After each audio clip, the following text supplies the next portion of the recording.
Hi, everybody. This is Paul Edwards, and I'm here with Allie. Hello. Allie, today we have an update for our New York City, not New York State, but New York City members, and for anyone who's watching this video.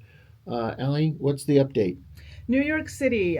So effective February 22nd of of 2026. 2026? Yep. So just about a month away. New York City employers are going to be required to provide 32 hours of unpaid sick time on top of what is already required. So this is not in place of, you're not going to be able to reduce the amount of paid hours that you're giving employees. This is 32 hours unpaid that employees must be granted at the start of the benefit year.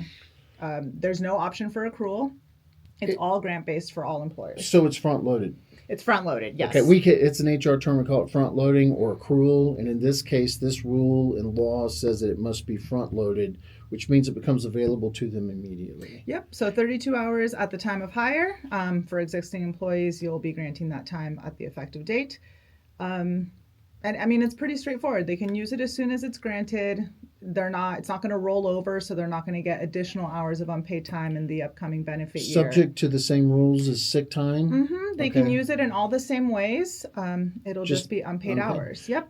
So if you are a member and you are using our timekeeping service inside of Backstage HR, we will add a category for this. So you'll see that come up. It's called unpaid time, sick time, or something like that. It'll be clear.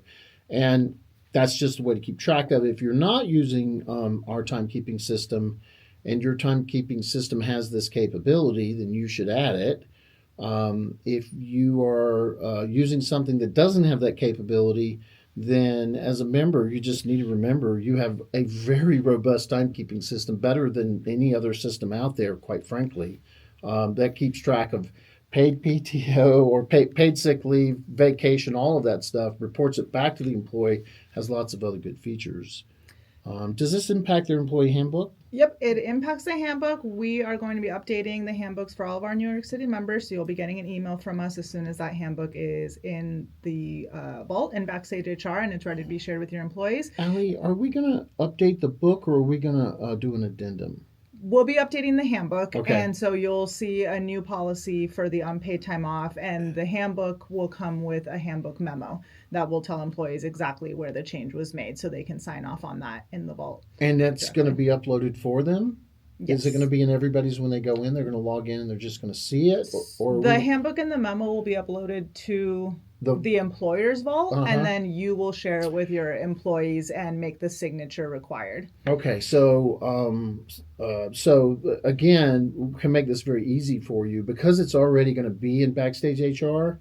All you would have to do is from the master folder, just share it to everybody. You've already shared, hopefully, if you're using the software, you've already shared it with all your employees. All you're going to do is go in and choose all the employees again, make it signable, and you're going to share it with them again, and then you're going to share the memo with them in the same way.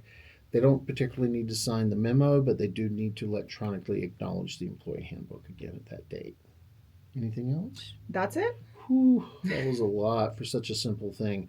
Hopefully, you have all the information you need. If you this update is in the HR Center.